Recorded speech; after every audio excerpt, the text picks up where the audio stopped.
Hey guys! So today you and I are going to talk about a normal day. So let's get into it. So the question in question was, Frederick, how does a day look for you?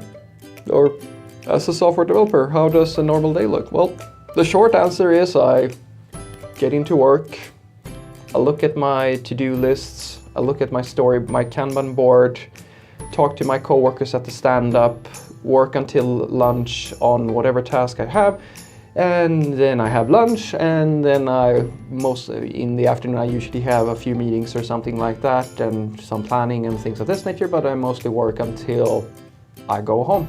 That's it. So for most software developers, the day-to-days looks fairly similar. It also depends a little bit on your responsibility level within the company.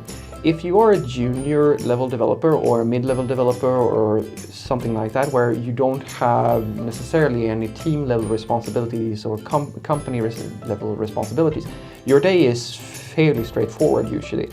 All you actually, quote unquote, all you do in a day is pretty much stand up in the morning. If you're working in an agile fashion, you don't have, it's possible that you don't have stand-ups in your company, but most IT companies have some form of morning meeting or something like that. It's not all of them, but quite a few of them, where you're basically just standing, you're just there with your team, and then you talk about, okay, this is where I am, this is what I did yesterday, this is what I'm going to do today. I have some dependencies, or I need some help from some people, or I don't need any help from any people, I'm good, kind of. So you just get a kind of feel for in the room, where everybody's at, and if somebody needs some help. That's the first thing that usually happens in your day. And then after that, usually you either take an action if somebody needs some help, or you just sit down at your computer and you have a look at your storyboard, where a Kanban board, for those of you who don't know it, is just a board of columns with different cards that represent a piece of work.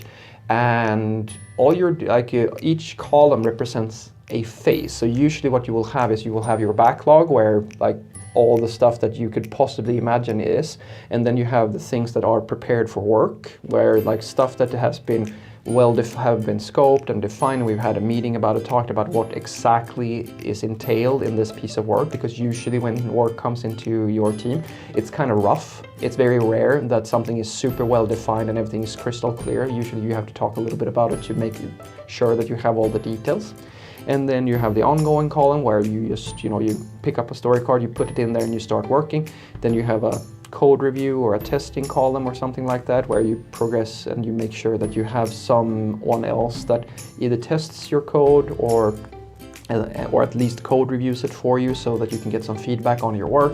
And then finally you may have different steps, every Kanban board kind of looks different, but at the end of it you have a done column, which is where you put the card once you've shipped the feature.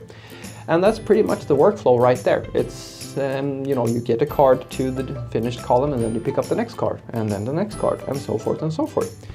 And for a junior level developer or a mid-level developer, or someone who isn't in a lead position of some sort, this is pretty much all you do every single day, apart from the odd meeting where you might need to go into a discussion with your manager because there's some new project coming along and he or she wants to inform you about this, what's going to happen in the upcoming roadmap, or what things we need to get done, or some planning meeting or something like that. Just team-wide information is usually where you're involved.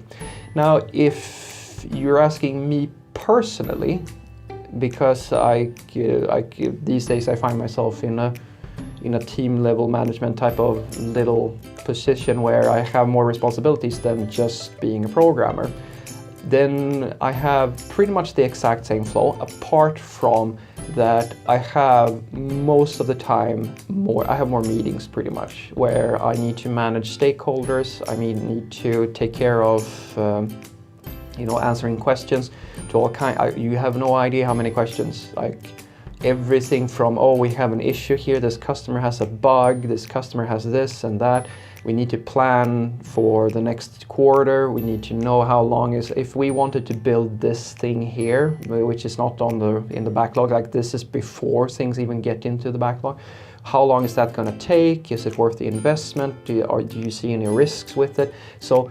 When you're getting to that sort of responsibilities, it's usually that you just have to answer more questions and go into more meetings with different stakeholders and at the same time you need to have a more holistic understanding of the system and the company as a whole, and then also know kind of who you're working with. You need to know your fellow programmers in that team, because you need to know what their strengths are, you need to know what their weaknesses are, you need to know what they're working on right now, and you need to know how you can get some synergy from the stuff that's going on. You basically just have to have you need to have an eagle-eyed view, if you will, of more stuff, and that's pretty much it. Apart from that, not much is different. I mean, if you get even higher up than that, then everything you do is pretty much meetings. But at this level, the level that I find myself, I do a fairly equal amount of both. I would say more coding still than meetings, but it's getting to turn in that direction. And then of course bugs. And that's for every programmer. You deal with a lot of bugs. Like you might have ad hoc requests or some issue that just pops up from nowhere, and then you have to deal with it. But usually it's pretty much the same deal as when you're working with a story. You define a card for the bug, and then it takes priority. You stop the other work and you switch focus over to that thing, and then you solve it. And yeah, usually that's it. Well, you might have a meeting or two about in terms of where you reflect on the work that you do or so forth. But yeah, that's pretty much it. Have a great what I want you to take away from this is that for me, like a normal day is, and pretty much for every programmer, a normal day is just that you get into the office. First meeting is the stand-up meeting, where you just stand up together with your coworkers and you share how things are going, if you need something, or if somebody needs some help or anything like that.